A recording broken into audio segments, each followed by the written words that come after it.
वनवास इमोशंस का गदर है। मुझसे सबने कहा गदर 3 शुरू करो, मैंने कहा अभी नहीं, 2-3 साल जाने दो थोड़ा ऑडियंस को। Anil Sharma is one of those director जो पिता के और बेटे के बॉन्ड को ऑन स्क्रीन लाते हैं, दिखाते हैं, बहुत खूबसूरती से दिखाते हैं और ऐसा बहुत कम देखने को मिलता है। मैंने बहुत देखा मेरे पिता को करते हुए।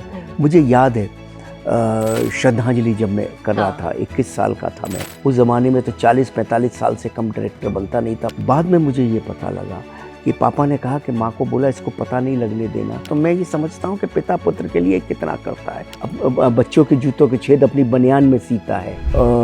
नाना किस तरह का एक्टर है, आप तो मैं क्या बोलूँ, सारा संसार जानता है कि उत्कर्ष को जब मैं ले रहा था, उत्कर्ष को तो मुझे तो कॉन्फिडेंस था, गदर रिलीज हुई नहीं थी, नाना हिला हुआ था थोड़ा सा। कैसी कहानियाँ? मतलब यही सब कहानियाँ कि बहुत विमजी हैं, बहुत गुस्सा करते हैं, बहुत ये है, बहुत वो हैं। तो उनका एक एटीट्यूड तो था। जरा से भी मेरे बाल बिखरे हों तो बाल मेरे काटने लगते थे सेट पे। मतलब आज का जो जन जी है वो देखेगा। इन लोगों ने नाना पाटेकर के सिर्फ मीम्स देखे हैं। आपने अपने बनाई थी, ये मेरा एक पर्सनल सवाल है। उसमें आपने धर्मेंद्र सर को कास्ट किया, सनी देओल को कास्ट किया, बॉबी देओल को कास्ट किया, जो कि रियल लाइफ में भी फादर और सन वाला रिलेशन उनका है। तीनों जब साथ में होते हैं पिता पुत्र रियल, तो थोड़ी सी मर्यादा, थोड़ी सी झिझक भी होती है। हाँ, कैसी ये दुनिया, कैसा ये संसार, अपने ही देते हैं अपनों को वनवास। ये उनकी फिल्म की एक लाइन है जिन्होंने हमें बहुत सारी आइकॉनिक फिल्में दी हैं, बहुत सारे आइकॉनिक डायलॉग्स दिए हैं। वन ऑफ देम इज एक कागज पे मोहर नहीं लगेगी तो क्या तारा पाकिस्तान नहीं जाएगा। एंड होपफुली आप समझ गए होंगे मेरे साथ कौन बैठे हैं। None other than Anil Sharma ji. Thank you very much. बहुत बहुत धन्यवाद आपका भी और सारे दर्शकों का भी। और बस दिल्ली में मध्यम मध्यम सर्दियां शुरू हो गई हैं और बस बॉम्बे से आया था तो सोचा आपसे मुलाकात कर लूं। बहुत अच्छा किया आपने। और जब मुझे पता लगा कि आपके और मेरी मुलाकात होने वाली है, उस वक्त मैं गदर देख रही थी और बहुत ही प्यारा कोइंसिडेंस था। चलिए, कैसे हैं सबसे पहले तो? बहुत बढ़िया, ऑल वेल, ऑल सेट, सब अच्छा है। All set. अच्छा, सबसे पहला बस सवाल, वनवास रिलीज की तैयारी चल रही है 20 दिसंबर को। वनवास रिलीज की तैयारी चल रही है 20 दिसंबर को। मुझे ये पूछना था, गदर मचाते मचाते आप वनवास पे कैसे आ गए? क्योंकि वनवास इमोशंस का गदर है। क्योंकि गदर से मारधाड़ कहीं थोड़ी होता है। हाँ। इमोशन का गदर तो और भी तगड़ा होता है जब इमोशनली आप घुस जाते हैं। क्योंकि क्या है कि मुझसे सवाल बहुत लोगों ने पूछा। इनफैक्ट नाना पाटेकर ने भी, गदर 2 जब बहुत बड़ी हिट हो गई, बिगेस्ट ब्लॉकबस्टर, ओरिजिनल ब्लॉकबस्टर हुई उस साल की, तो पिछले साल की, तो उनको लगा कि ये अब मैं पिक्चर वनवास नहीं बनाऊंगा, क्योंकि ये पिक्चर मैंने गदर 2 रिलीज़ होने से पहले उनके साथ कंफर्म कर दी थी। तो उन्होंने मुझे फ़ोन किया कि अनिल अब तो तू ये फिल्म बनाएगा नहीं, अब तो तू कोई बड़ी एक्शन पिक्चर बनाएगा। मैंने कहा सर ये एक्शन से भी बड़ी है, क्योंकि ये इमोशंस का गदर है और ये हर घर की कहानी है, पूरे भारत की नहीं है, 600 करोड़ लोगों की कहानी है। हर घर में माता पिता हैं, हर घर में बच्चे हैं। ये पारिवारिक फिल्म है। और क्या होगा कि अब गदर के बाद सारी दुनिया सिर्फ एक्शन बनाएगी। हाँ, राइट, तो मैं जो हो भी रहा है, तो मैं उससे थोड़ा अलग जाना चाहता हूँ। एक ही मिठाई खाते खाते अब पक जाएंगे। हाँ। मुझसे सबने कहा गदर 3 शुरू करो, मैंने कहा अभी नहीं, 2-3 साल जाने दो थोड़ा ऑडियंस को, क्योंकि इतना एक्शन आएगा, इतना एक्शन आएगा कि अब कोई ज़रूरत नहीं है उसकी। तो ये कथा ऐसी है कि हर घर में, जैसा मैंने कहा वनवास है, हर बुजुर्ग आदमी जो घर में बैठा हुआ है, 75 साल का, 60 साल का, 80 साल का, उसके लिए बच्चों को टाइम ही नहीं है। और ऐसा नहीं है बच्चे उससे प्यार नहीं करते, सब करते हैं, लेकिन बच्चे अपनी दुनिया में इतने मशगूल हैं कि वो कर नहीं पाते, चाहते हुए भी नहीं कर पाते हैं। और पहले सामूहिक परिवार होता था, तो कुटुंब होता था, तो उनके पास समय होता था। अब तो बहुत अजीब सी स्थिति हो गई। विदेशों में तो बहुत ही ज़्यादा है, फॉरेन में तो बहुत ही ज़्यादा, भारत में तो फिर भी काफ़ी ठीक है, छोटे शहरों में इधर उधर फिर भी काफ़ी ठीक है, बड़े मेट्रोपॉलिटन सिटीज़ में थोड़ा इशू है। तो मुझे लगा कि इस फिल्म को बनाना निहायत ही ज़रूरी है। एज ए डायरेक्टर मेरी जिम्मेदारी है कि जो दर्शक मुझे इतना प्यार देते हैं, पहले गदर हिट बनाई, गदर 2 हिट बनाई, और भी अपने श्रद्धांजलि मेरी पहली फिल्म से इतनी सारी फिल्में पब्लिक ने मेरी हिट बनाई, तो उनके लिए भी मुझे कुछ देना चाहिए। तो मैंने इसीलिए ये वनवास सोचा, वनवास बनाऊँ मैं। बिल्कुल। और जैसे कि आपने बोला कि बहुत ज़रूरी है इमोशनल चीज़ें भी बीच बीच में आना, क्योंकि एक्शन लगातार आ रहा है, उससे तो ऑडियंस पक गई है। और ख़ासकर कि आपकी फ़िल्मों में इनफैक्ट वनवास के ही जो टीजर है उसके कमेंट्स में मैं गई तो बहुत से लोगों ने लिखा हुआ था, Anil Sharma is one of those director जो पिता के और बेटे के बॉन्ड को ऑन स्क्रीन लाते हैं, दिखाते हैं, बहुत खूबसूरती से दिखाते हैं, और ऐसा बहुत कम देखने को मिलता है। माँ पर बहुत पिक्चरें बनती हैं, बहुत प्रोजेक्ट्स बनते हैं, बेटियों पर बनते हैं, लेकिन बाप और बेटे का जो एक काफी अनटच्ड है वो वाला टॉपिक ना, कि कैसा बॉन्ड है कैसा नहीं है। तो आप पर्सनली आप कैसा फील करते हो कि जब आप मैं ये हमेशा बिकॉज मेरे ग्रैंडफादर से मैं बहुत अटैच था, मेरे पिता से मैं बहुत अटैच, इसका मतलब नहीं माँ और दादी से अटैच नहीं था, ये नहीं है, लेकिन बहुत मैंने बहुत देखा मेरे पिता को करते हुए। मुझे याद है श्रद्धांजलि जब मैं कर रहा था, 21 साल का था मैं, और मैंने सोचा मुझे फिल्म बनानी है। उस ज़माने में 80s की बात है, 81 की बात है। उस ज़माने में तो 40-45 साल से कम डायरेक्टर बनता नहीं था। मैं 21 साल का डायरेक्टर, कोई सोचेगा ही नहीं। घर में किसी को बोलूँ मैं बी आर चोपड़ा साहब का असिस्टेंट, तो सब हंसी मजाक बनाएंगे। तो मैंने एक कहानी डेवलप की, कहानी डेवलप करके अपनी माँ के पास गया और माँ को कहानी सुनाई। माँ की आंखों में आंसू ही आंसू आ गए। तो मैंने फिर राखी जी से कैसे भी कनेक्शन किया और राखी जी को कहानी सुनाई मैंने, और राखी जी ने 10 मिनट का टाइम दिया। उनको लगा ये फंबल हो गया, ऐसा कोई मेरा फ़ैन आ गया बी आर चोपड़ा साहब का असिस्टेंट का नाम लेके। तो पर उन्होंने 3.5-4 घंटे का टाइम दिया। कहानी मेरी ओके हो गई, और कहानी मेरी ओके हो गई, घर में बोल के नहीं आया। मैंने अपने पिता को बोला कि ऐसे ऐसे फिल्म बनानी है और 2 महीने बाद इसकी डेट है। पिता के पास उतने पैसे नहीं थे, लेकिन पापा ने कहा कि चलो करो, और हमने शुरू किया। फिल्म भी बन गई। बाद में मुझे ये पता लगा कि पापा ने कहा कि माँ को बोला इसको पता नहीं लगने देना कि हमारे पास पैसों की कोई इशू है। इतनी मेहनत कौन लेके आता है एक्टर को? आज का स्टूडियो का टाइम था नहीं, मार्केट से महंगे ब्याज पे पैसा लेना पड़ता था। कौन लाएगा? कौन लाएगा इतने बड़े एक्टर को साइन करके और इतना बड़ा उसको करके?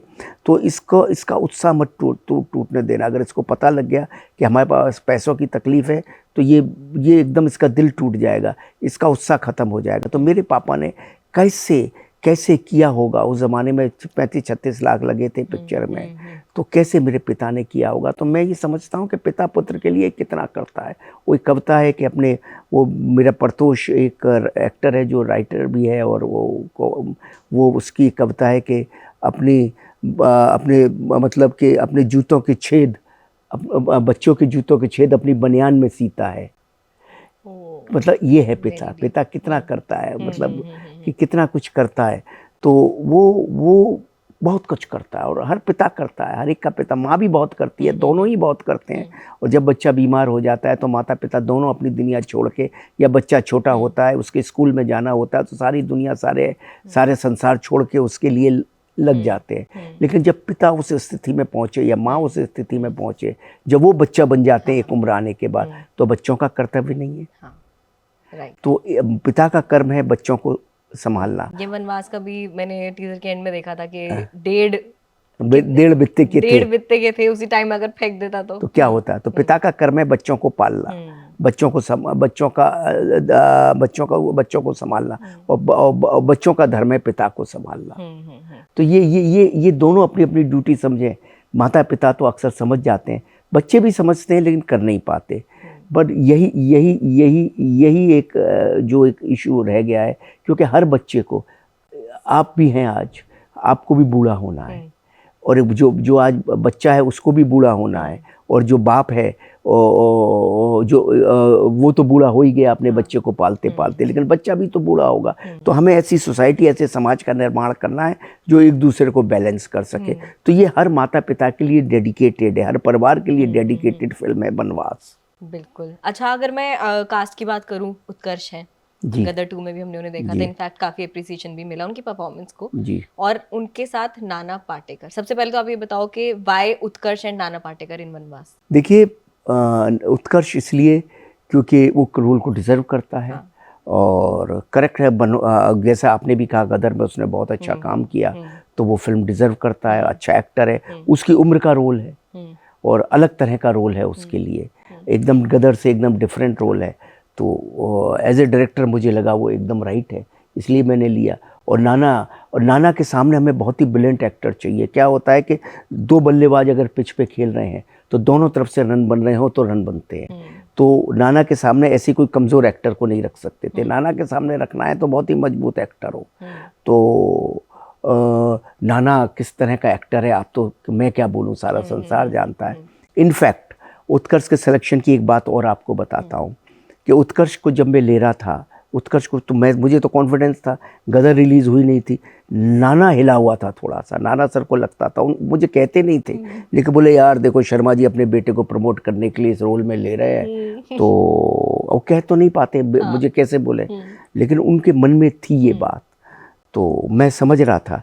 तो मैंने गदर की कुछ रीलें उनको दिखाई, 2 गाने दिखाए, झूम झूम दिखाया गाना, तो उन्होंने कहा एक दफ़े और चलाओ, और गाना देखने के बाद वो इतना प्रभावित हो गए, बोले उत्कर्ष तो बहुत ही नेचुरल एक्टर है, और मुझे बोले उत्कर्ष को मिला, उत्कर्ष को मिले, उत्कर्ष उनके पाँव छुए, उन्होंने गले वले लगाया और बोले उत्कर्ष को, बोले उत्कर्ष उस अप्रिशिएट करने के लिए, इट डज नॉट मीन, पर उन्होंने जो लाइन बोली मैं बोल रहा हूँ, उत्कर्ष तूने ये तो गाना बहुत बढ़िया किया, मुझे तो लगता है तू मुझसे बेटर एक्टर है। ओके, ये बहुत बड़ी बात है। ये नाना सर ने ऐसा बोला ना, तो मैंने उत्कर्ष ने एकदम पाँव छू लिए, ना सर ऐसी क्या बात करते हो आप काम में तो बिकता भरूं, इतना सही हूँ, तो बोले नहीं। और फिर मुझे बोले अनिल देख आज तेरे को बहुत, तब गदर रिलीज नहीं हुई है, किसी को मालूम नहीं है, बोले अनिल अगर मैं मालूम है क्यों देख रहा था ये, अब तूने कहा देखो, क्योंकि मेरी डबिंग करने आए थे, नाना पाटेकर की ओपनिंग में वॉइस ओवर है, तो वो वॉइस ओवर करने आए थे स्टूडियो में, तब उन्होंने देखा, बोले मैं ये वॉइस ओवर करने आया था, तो मैंने सोचा था तेरे लड़के को देखूंगा मैं, अगर मुझे लगा कि ये एक्टर ठीक नहीं है तो मैं फिल्म नहीं करूंगा, पर एक्चुअली मैंने तूने जो मुझे एडवांस दिया वो मैं वापस कर दूंगा, समझे ना। आज लेकिन मैं फिल्म, आज तेरी ये फिल्म कंफर्म है, अब मैं करूंगा, क्योंकि उन्होंने ही मुझे लाइन बोला कि सामने वाला बैट्समैन, नाना पाटेकर साहब की लाइन है, वो भी रन बनाने वाला होना चाहिए, वो एक एक रन बनाएगा तो हम तो जीरो हो जाएंगे, स्कोर बढ़ेगा ही नहीं कभी, तो वो भी हम में चौका लगाऊं तो सामने भी चौका लगाने वाला होना चाहिए, समझे ना। सचिन और गवास्कर खेलेंगे तो बात बनेगी। हाँ बिल्कुल। अच्छा, अगर मैं दोनों की बात करूं, उत्कर्ष हो गया या फिर नाना पाटेकर हो गए, सबसे पहले नाना पाटेकर के बारे में पूछती हूँ, क्योंकि आपका this is the first project with Nana Patekar. How was the whole experience, how was he on set, off screen, on screen, कैसा था? मैं नाना पाटेकर के साथ बहुत सालों से काम करना चाहता था। इनफैक्ट महाराजा के दौरान मुझे नारायण दास मकीजा जी जो उस वक्त के सबसे बड़े फाइनेंसर थे, उन्होंने मुझसे कहा था तू नाना को साइन कर लेगा ना, पूरा प्रोजेक्ट मैं फंड कर दूंगा। तभी मैं नाना के सर के पास गया था, पर नाना सर के बारे में इतनी इतनी कहानियां मैं सुनता था, तो मुझे लगता था यार पता नहीं मैं करूं नहीं करूं, मतलब यही सब कहानियाँ कि बहुत विम्जी हैं, बहुत गुस्सा करते हैं, बहुत ये है, बहुत वो हैं, बहुत डायरेक्टरों के साथ भी उनकी बहुत चीज़ें हो जाती है। नाना पाटेकर सुपरस्टार थे उस ज़माने में, सब बड़ी बड़ी पिक्चरें कर रहे थे, मगर उनका एक एटीट्यूड तो था। तो मैं कई बार सोचता था करूँ नहीं करूँ, करूँ नहीं करूँ, और फिर कुछ ना कुछ दूसरा प्रोजेक्ट आ जाता था। कई दफ़े गया, नाना सर प्यार भी मुझे बहुत करते थे, लेकिन नाना सर को भी लगने लगा मैं सिर्फ आता हूँ उनके पास, पिक्चर करूँगा नहीं। अच्छा। ऐसा समय गुजर गया। जब ये बनवास की स्क्रिप्ट आई तो मन में 2-3 एक्टर आए, जो भी 2-3-4 एक्टर, उनके नाम नहीं लेना चाहता हूँ, जो भी आज है, जो उस एज में है जिनके साथ हम कर सकते हैं। तो फिर अचानक नाना सर का नाम आया, तो मुझे लगा ये नाना सर एकदम फ्रेश रहेंगे इसके लिए, बाकी सब तो कर रहे हैं, ये तो खुद ही बनवास में है नाना सर, तो कई सालों से काम ही नहीं कर रहे, और काम भी करते हैं तो बहुत सोच समझ के करते हैं, सेलेक्टेड करते हैं। तो मैंने मेरे असिस्टेंट को बोला कि तू उसको फ़ोन लगा, नाना सर को फ़ोन लगा, मैसेज दो। तो नाना सर ने मुझे टाइम दे दिया, पूना बुला लिया।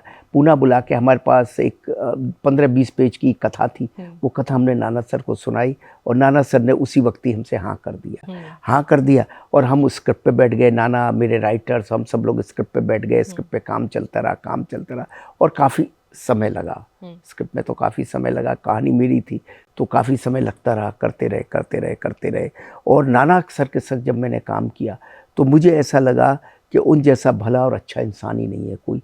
वो मतलब हर बार तो वो खाना बनाते थे, यूनिट में कितनी दफ़े उन्होंने यूनिट 400-400, 300-300 आदमियों का खाना बना के खिलाते थे सबको, और इतने प्यार से खिलाते थे। जरा से भी मेरे बाल बिखरे हों तो बाल मेरे काटने लगते थे सेट पे, और इतना कमाल का उनका वो रहा। उसका वीडियो है मेरे पास, मैं भेजूंगा आपको, नाना सर मेरा बाल काट रहे हैं, वो आपको भेज दूंगा मैं दे दूंगा इसको, आपको भेजेगा।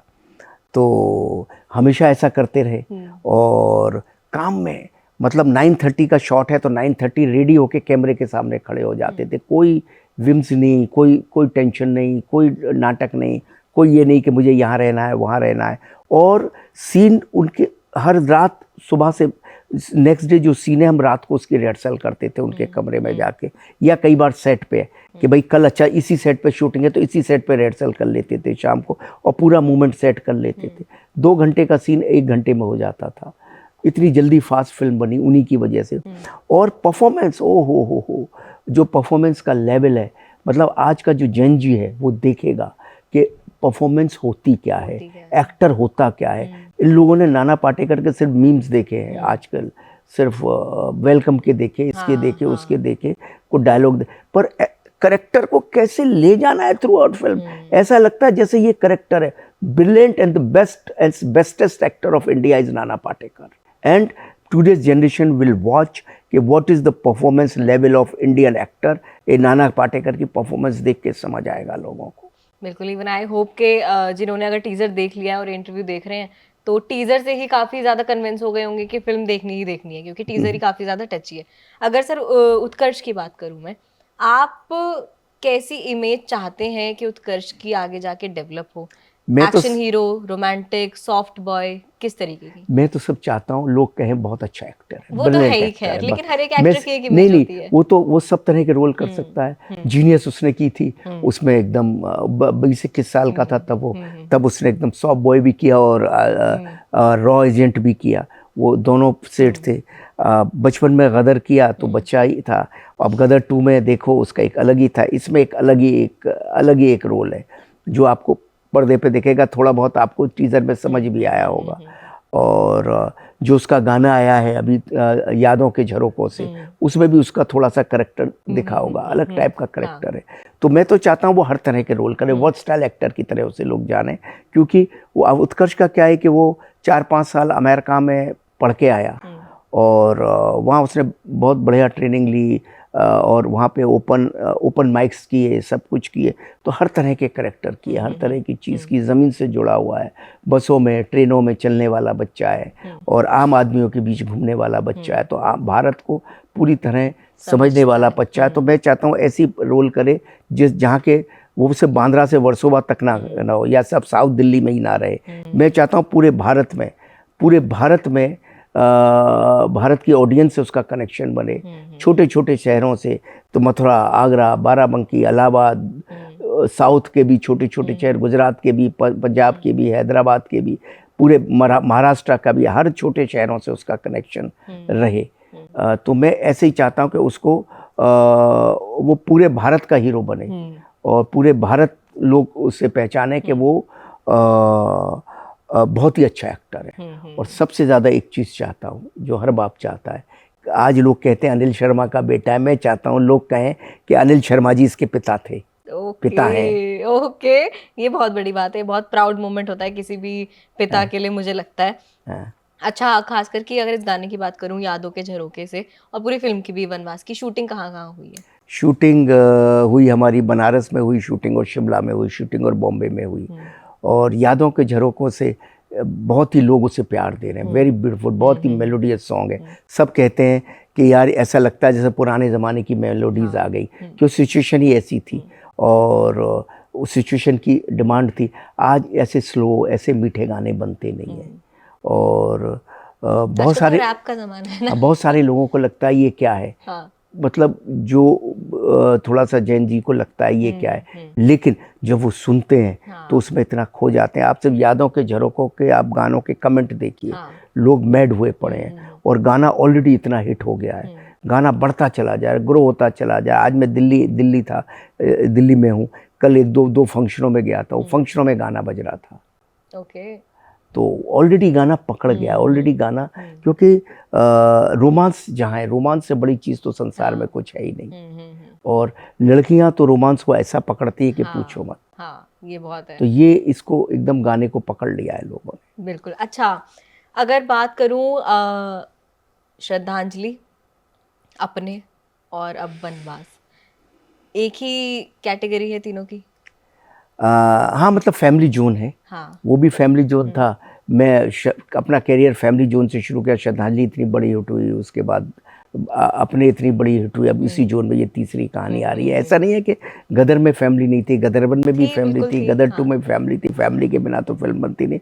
लेकिन ये फैमिली सेंट्रिक फिल्में हैं तीन। पर जब आप एक्शन बनाते हो और इमोशनल वाली चीज भी बनाते हो, इमोशन से रिच, आप पर्सनली किस पे ज्यादा फोकस करते हो, एक्शन पे या मैं इमोशंस तो पे? पूरी फिल्म पे फोकस वो तो करता हूँ। आपका पूरी है फिल्म में इमोशन है हाँ, हाँ, तो हाँ। इमोशन पे फोकस करना पड़ेगा, और फिल्म है तो जो सीन होगा उस सीन पे फोकस करना पड़ेगा। कॉमेडी होगी तो कॉमेडी पे फोकस करना पड़ेगा।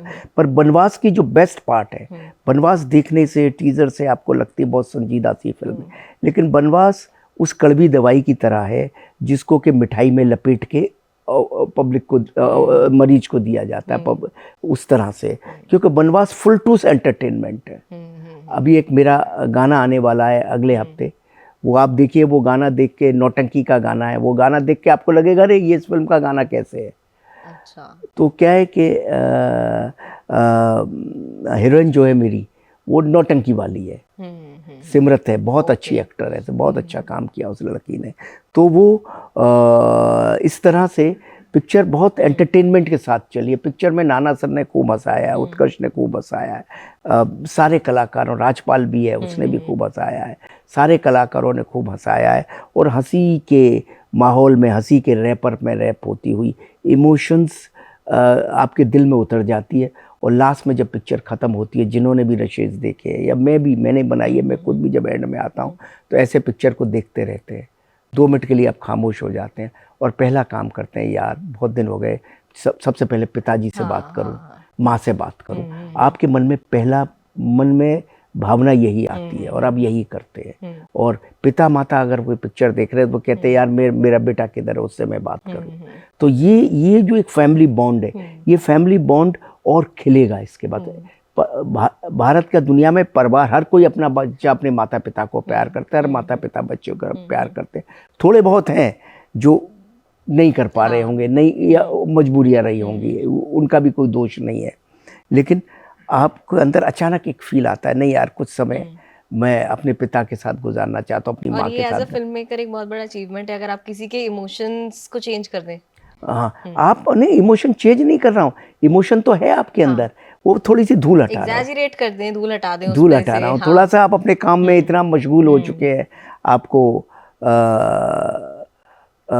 बस वो ऐसी है हर किसी का।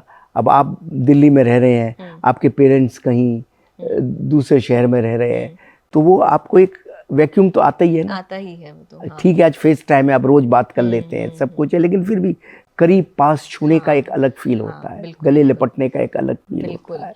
अच्छा, आपने अपने बनाई थी, ये मेरा एक पर्सनल सवाल है, उसमें आपने धर्मेंद्र सर को कास्ट किया, सनी देओल को कास्ट किया, बॉबी देओल को कास्ट किया, जो कि रियल लाइफ में भी फादर और सन वाला रिलेशन उनका है।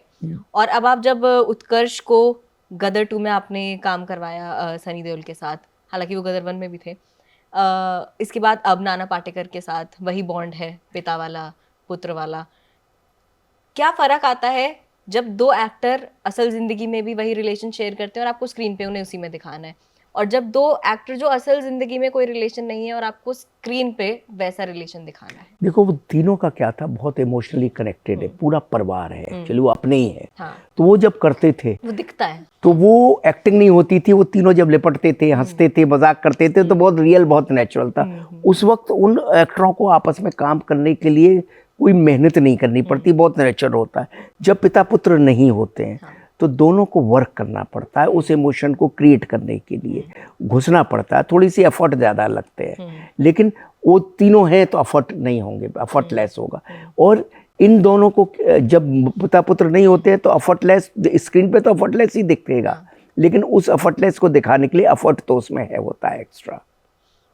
अच्छा, और तीनों जब साथ में होते हैं पिता पुत्र रियल, तो थोड़ी सी मर्यादाएं, थोड़ी सी झिझक भी हो जाती है। हाँ। होती है। अब जैसे मैं और उत्कर्ष करते हैं तो ठीक है, बहुत सारी चीज़ें, मैं तो सेट पे एज ए डायरेक्टर काम करता हूँ, लेकिन फिर भी वो शायद बाहर किसी डायरेक्टर के साथ काम करे तो शायद ज़्यादा खुलेगा, ज़्यादा मस्तियाँ करेगा। मेरे संग थोड़ा सा करता है मस्तियाँ बहुत, लेकिन बहुत सारी मस्तियाँ नहीं कर पाएगा, थोड़ा सा तो होता ही है। तो पिता पुत्र जब साथ में रहते हैं तो हल्की हल्की एक, खासकर हमारी इंडियन फैमिली वैल्यूज़ की तरह से कहीं एक थोड़ी सी मर्यादाएं बीच में आ जाती हैं। लेकिन जब परफॉर्म कर रहे होते हैं सीन तो बहुत खुल जाते हैं। बिल्कुल। अच्छा, वनवास आ रही है 20 दिसंबर को एंड आई होप कि सब लोग देखेंगे। जाते जाते एक सवाल और है कि पार्ट 2 आपने गदर का बनाया था, 3 भी आएगा ही आएगा, इतना जी। तो हम भरोसा रखते हैं आप पे। तहलका, हुकूमत, इनके अगले पार्ट्स आ सकते हैं कभी? हाँ, बहुत लोग मुझे बोल रहे हैं अभी तहलका, स्पेशली तहलका और हुकूमत दोनों का ही हाँ सब हाँ बोलते हाँ। हैं। देखिए आपने भी आज सवाल कर लिया, अब मुझे सोचना पड़ेगा। आपने भी सवाल किया तो सोचना पड़ेगा। अच्छा, बिल्कुल आप सोचिएगा। खैर 20 दिसंबर को वनवास आ रही है। नाना पाटेकर को एज सर सेड आप बहुत ही अच्छी तरीके से जान पाएंगे, खास करके जो आजकल की जनरेशन है बहुत अच्छे से जान पाएगी किस तरीके के एक्टर वो हैं। उत्कर्ष हैं, उत्कर्ष का काम हमने पहले भी देखा है, इस बार और देखने को मिलेगा एंड आई होप सबको एंड काफी। Simrat, she is very Simrat is good. Also there. तो एंड तो मैं बस यही कह रहा हूँ दर्शकों से कि भाई 20 दिसंबर बस अपनों को पहचानिए। क्रिसमस का वीक है, भरपूर परिवार के साथ इस पिक्चर को देखने आए। बहुत अच्छा लगेगा, आपका मन भर जाएगा और खूब हंसेंगे और खूब आनंद करेंगे इस पिक्चर में। नमस्कार, हैप्पी क्रिसमस आने वाली है, उसके लिए अभी से बधाई। Okay, thank you for talking to us sir. Okay, thank you.